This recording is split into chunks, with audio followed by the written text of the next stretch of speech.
Hola, ¿cómo estás? Me llamo TJ, your friendly neighborhood ninja here on CarnivalSpirits. I'm just driving to the Boston Common for the Freedom Rally, the Hempfest, you know what I'm saying? And I'm rocking out to Vince Neil. This is his early, actually, this isn't early shit, but I think it came out in 95. It was while he was still not a part of Mötley Crüe. Remember when Mötley Crüe distanced themselves from Vince Neil?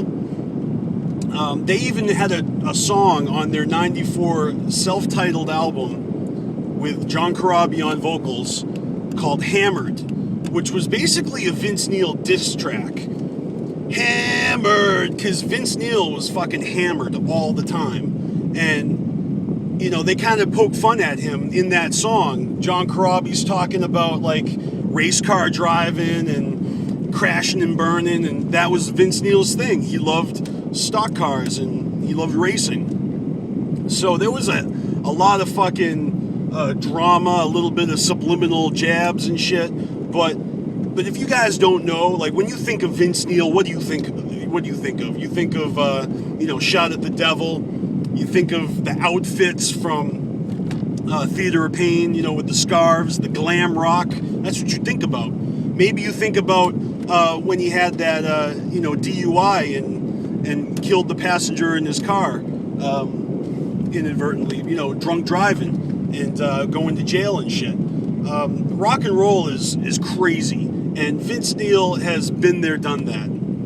As a part of Mötley Crüe, I read The Dirt, the autobiography of Mötley Crüe, and I highly suggest everybody else reads that shit, even if you're not a fan of Mötley Crüe. It's a good fucking read.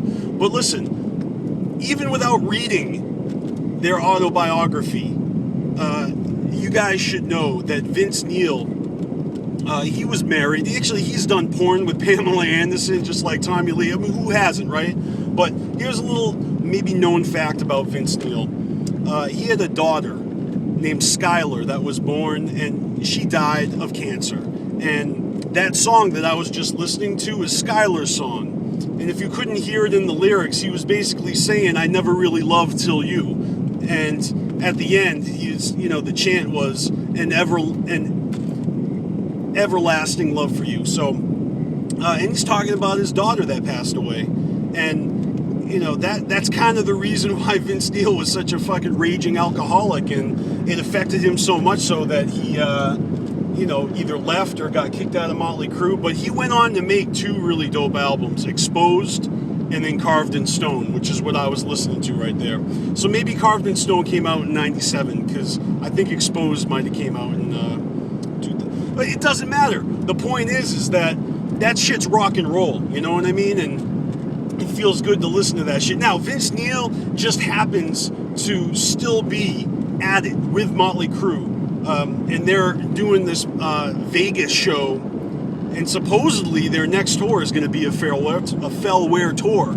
And supposedly their next album, this isn't supposed, this is fucking carved in stone, no pun intended. Their next album is going to be fucking fresh. I don't know. I lost my train of thought there, but the point is that Mötley Crüe is still alive and kicking after all these years. But they've gone through some pretty typical, actually they pretty much trailblazed this rock and roll lifestyle that we know today.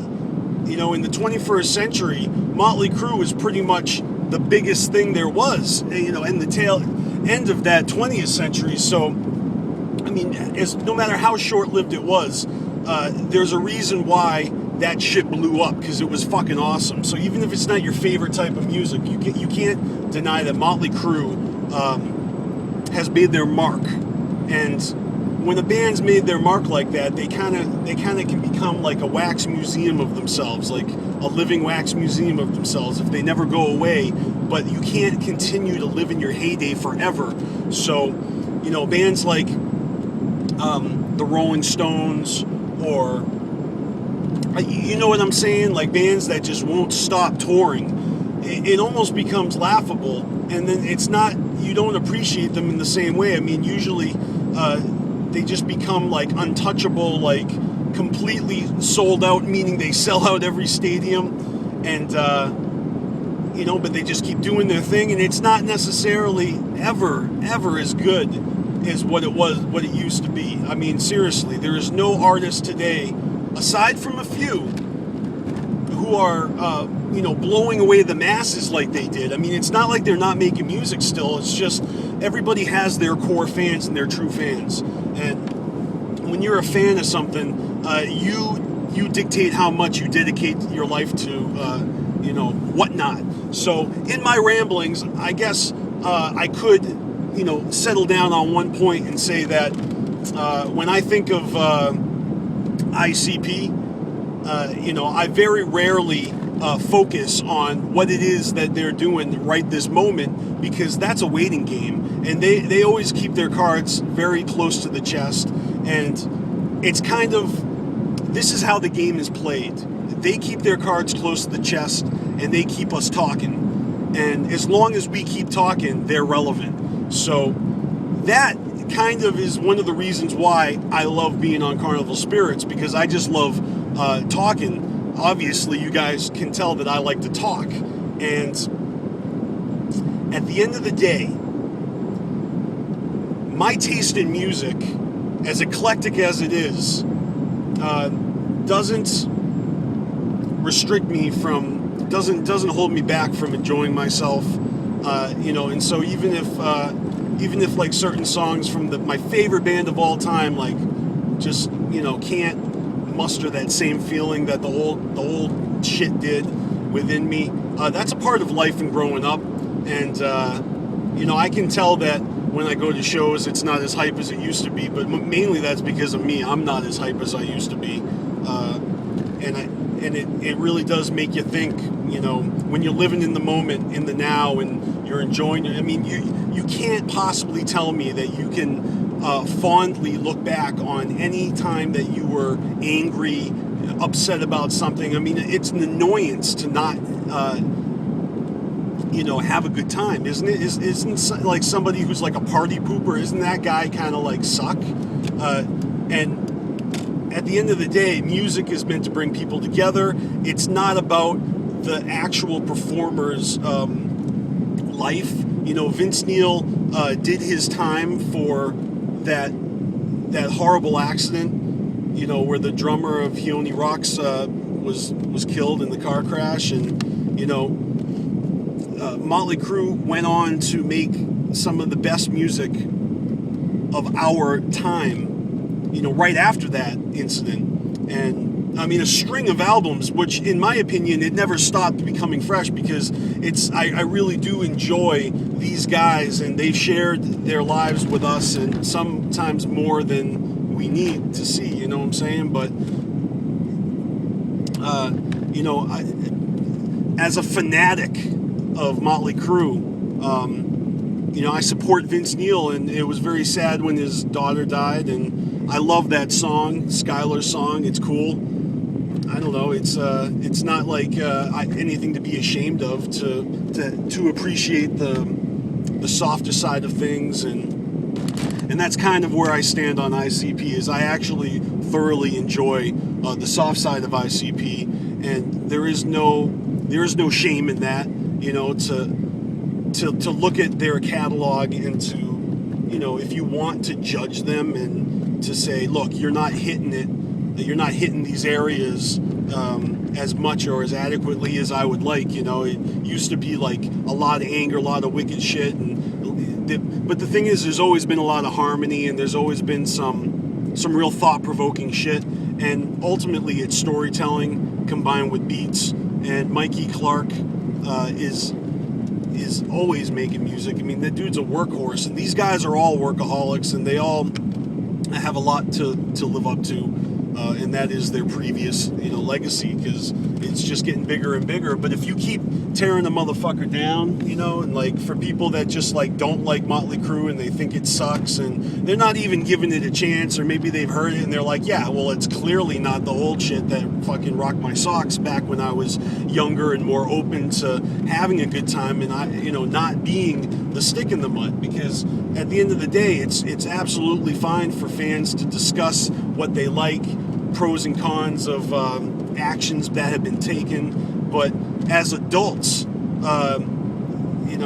I think that most people in a community of of music, it's usually just trolls that keep beating a dead horse, and whoever is sucker enough to keep feeding the trolls and feeding into what is basically them antagonizing anyone out there who is feeling like they don't have a mind of their own. And so that's why, even though like you never hear about Mötley Crüe in the news, or it doesn't even matter if they're promoted properly or what deal Nikki Sixx made, and it doesn't matter. What matters to me is what's the CD gonna sound like, and of course things matter. Like when Vince was gone, that was like it was just crazy, man. That was the 90s. When he came back, that was 97, and that was when Malenko dropped. And quite honestly, Mötley Crüe and ICP are two of my favorite fucking bands. And everybody's a fucking bad guy, a bad boy, a fucking troublemaker, not behaving the way that people think that they should, and still at the core of it, I love their artistic side, and that is what it boils down to. Because Vince Neil isn't even my favorite. I'm a huge fan of the writer of these songs, and Nikki Sixx is the songwriter and the sole lyric writer for Mötley Crüe, and I'm a huge Nikki Sixx fan. He's also a photographer, which is mad fresh. I actually got to meet Nikki Sixx in a meet and greet at a Barnes & Noble, and I got his book signed, his second book.